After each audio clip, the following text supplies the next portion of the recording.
I get some money. Every day we blowing gas. Every day we in the mall. Every day we blowing cash. I do this every day. Every day I do this shit. It's just an ordinary day. Every day I get some money. Every day we blowing gas. Every day we in the mall. Every day we blowing cash.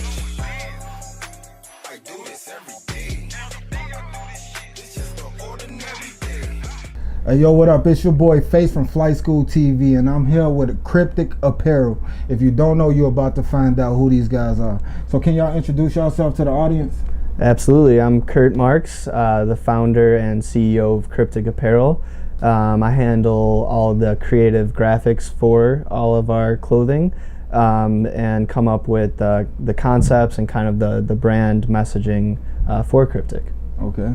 I'm Nick Rashke. I'm the Chief Operating Officer at CRYPTIC. I handle all the business side, sales, marketing, website, basically everything else that Kurt is not handling. I'll take up on that. So how long have y'all been in business, like, as an official company? Yeah, so we've been in business, me and Nick together, for probably close to 3 years. I started the company when I was in college.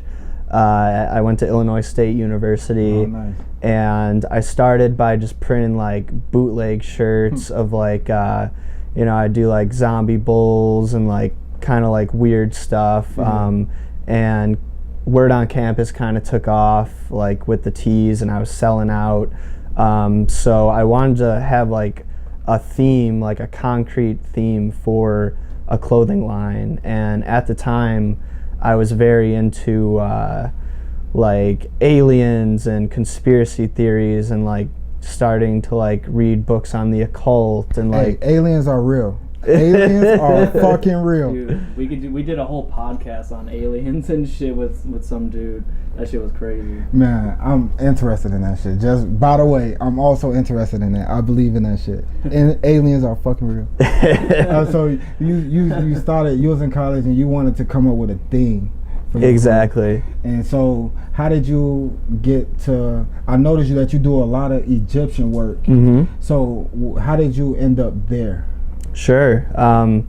Got to give my late grandma a shout out for the Egyptian stuff. She'd always make me read as a kid. Yeah. And I gravitated right to the National Geographic, and I remember that King Tut, like glossy print of King Tut as a kid, like my jaw dropped, and I just dove into Egyptian imagery and the pyramids. And as a kid in school, I'd go to like the library, and everyone would be getting like Clifford and shit, like Arthur books, and like I remember like checking out like fucking 1,000-page book on like Norse mythology and like pagan gods, and the librarian looks at me, she's like, "You can't check that out. You don't know how to read that." So from a very young age, I was like drawn to like mythology and like the Greek myths and like Medusa, the Minotaur, Icarus, like all of that was like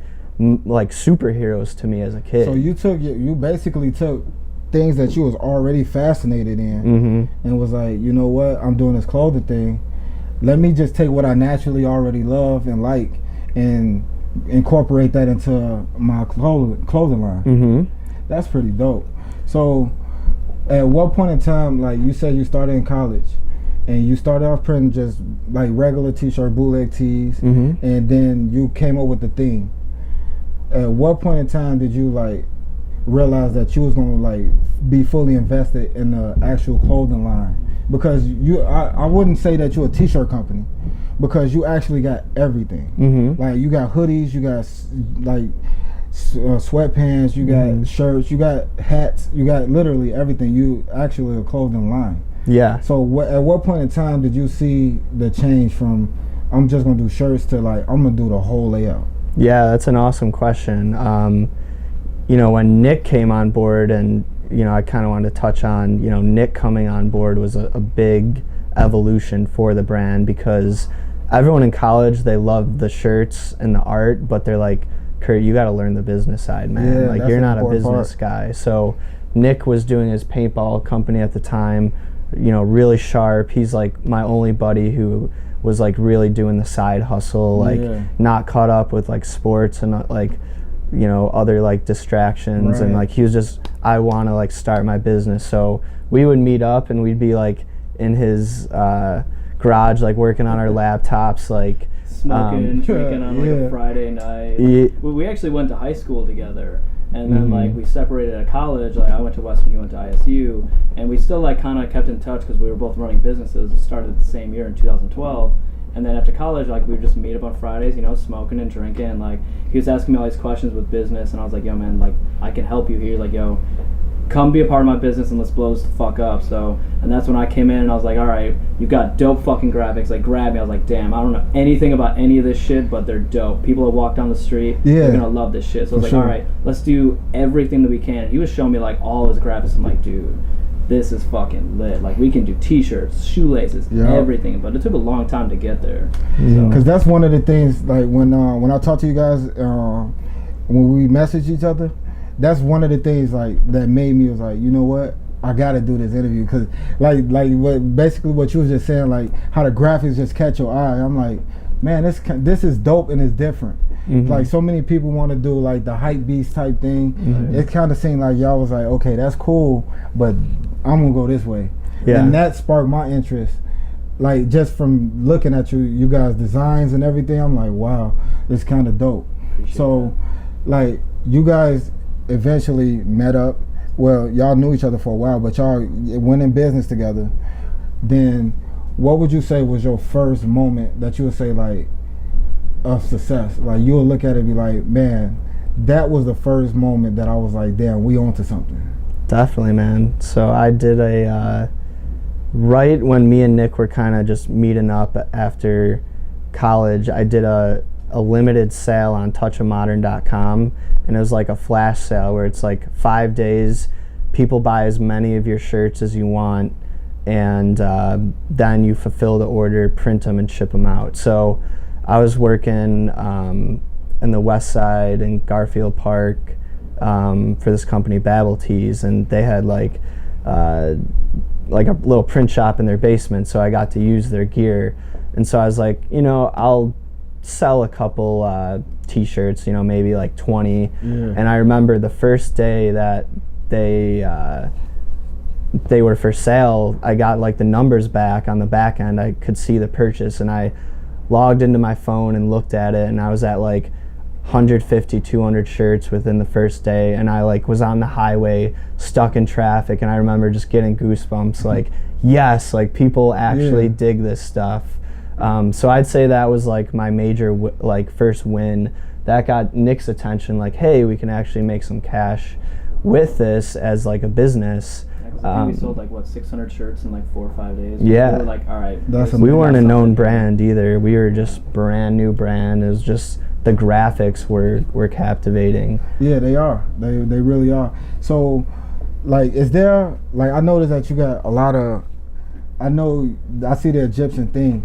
Is there a message in the actual designs, or as far as like I know you studied it and everything like that. So do you look for like certain messages to convey when you drop certain items of clothes, or is it just like the image of it is just eye-catching enough? Yeah, that's a great question. I mean, to answer it, the aesthetic of Egyptian, hieroglyphics and like the black and white imagery just looks cool. But to your point, there is a message behind all the shirts. So I put in a lot of research into the different designs. Everything has a story to tell. Yeah, that's what I thought. Yeah. That made me ask.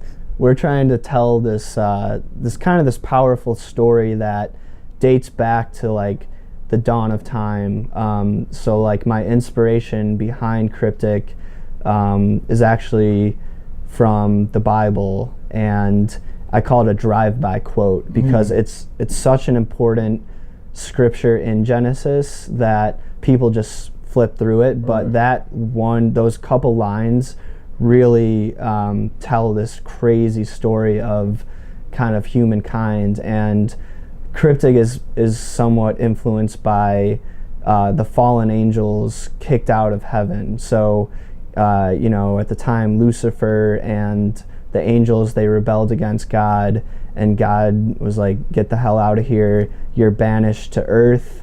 And you know, big history fan, like Yeah. a lot of people are like, oh, you know, slaves built the pyramids and stuff, but you know, scientifically, like studying it, like alternative theories, like there's definitely a spiritual element that is at play, and a lot of that, like biblical, like who were these ancient gods? Like they must have been very important for a civilization to spend years and decades constructing giant megalithic structures to these gods. So Ancient Aliens was a show that really got me. I used to watch that. I caught a few episodes of that. Yeah, and like a lot of it now, looking back on it, like it's kind of funny, and like I don't really subscribe to it, but it was a good intro to kind of get the gears turning. Yeah, make you think. Exactly. That's what I think the show did most. It just made you question a lot. Right. So when you watch the show, you kind of like, damn, did that really happen? Exactly. And you just get to thinking. Then nowadays you can just log online and just figure it out. Right. Yeah. But So every time Kurt comes in, he'll be like, "Yo, I got a new design that I whipped up." I'll be like, "Bro, tell me this story." Because a few times when we first started smoking and like showing me these, he would go into like a 20-minute explanation to it. I'm like, "Bro, you just blew my fucking mind." Like, Yeah. And it's like, "Yo, if we just tell people this story, like, yeah. they'll buy it, not just for the imagery, but the story behind it." And so See, that's a dope thing to have, when you can have the actual image and the designs sell without people understanding the meaning of it. Then once they find out the meaning, they actually love it a lot more. Exactly. So I really like what you guys got going on here. It's really amazing. So you guys been in business for 3 years. 5 years. 5 years now.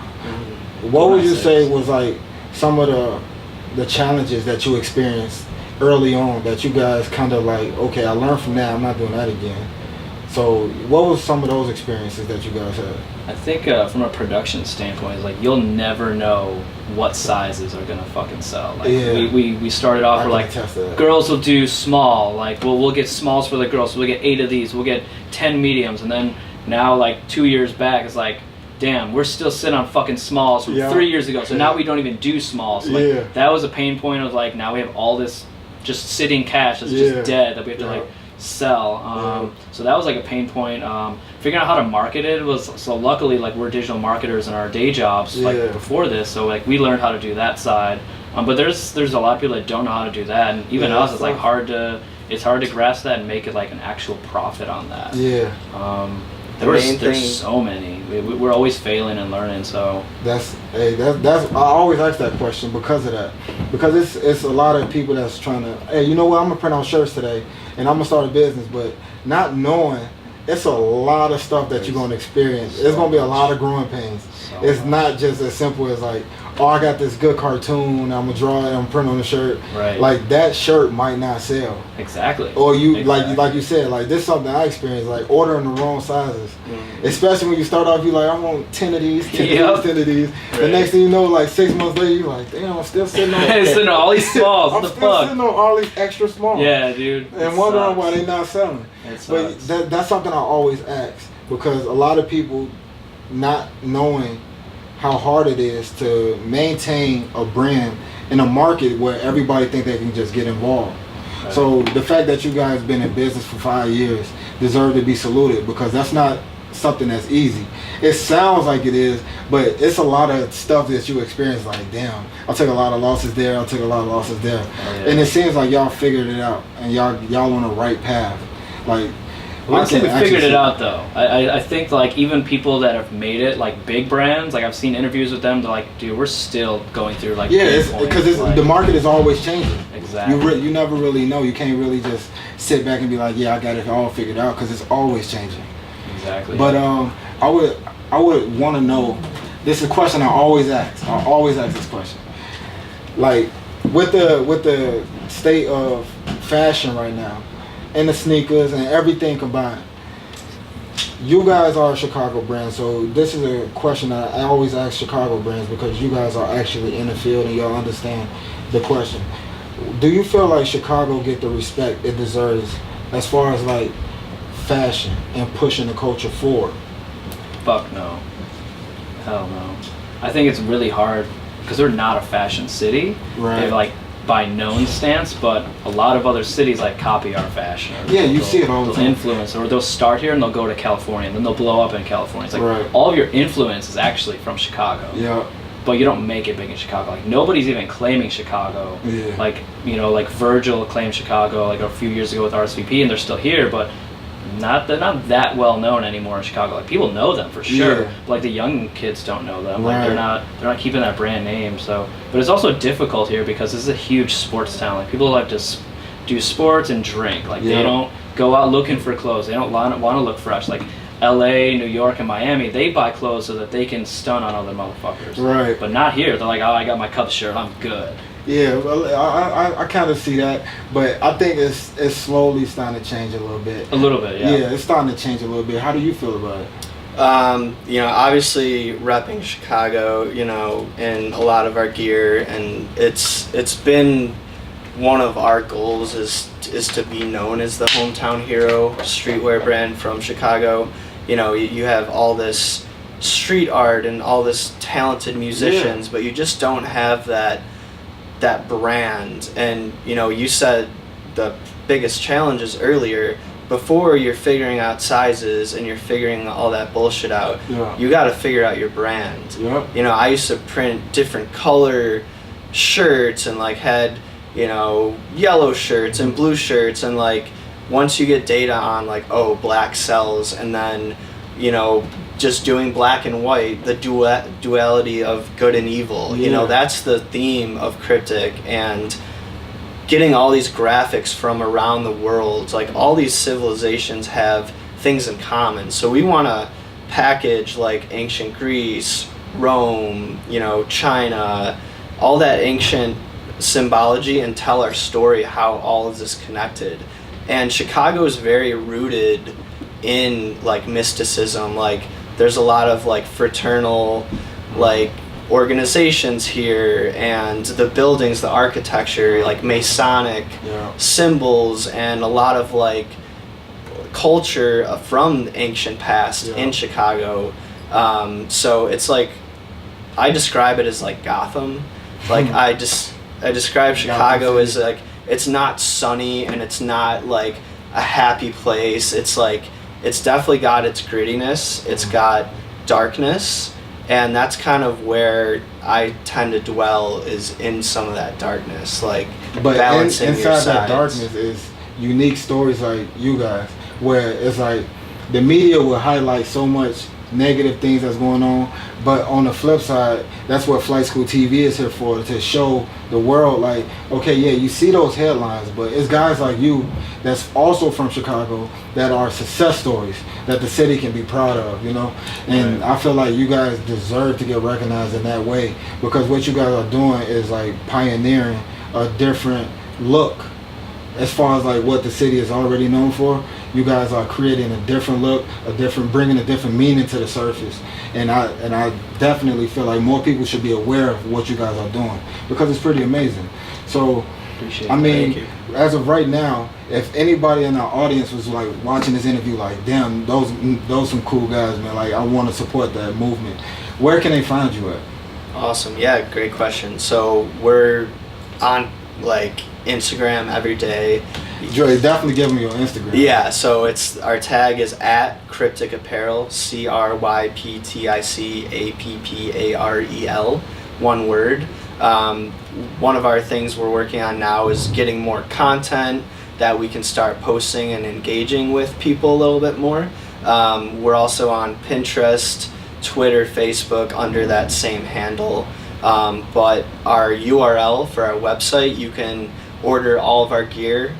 We usually do free shipping, and we ship worldwide. You know, we're shipping to, we've done every continent except Antarctica. So Ooh, Boston, yeah. yeah, right. So that is www.crypticapparel.com. Hey, and if you like anything that you see here, or if you just like the conversation that we just had, you want to support them, we're gonna put up a link in our in this video Once we post it, you guys will be able to find them everywhere. And I definitely recommend that you at the very least, check out their page and see their catalog and see what they got going on. And I appreciate y'all taking the time to sit down with me.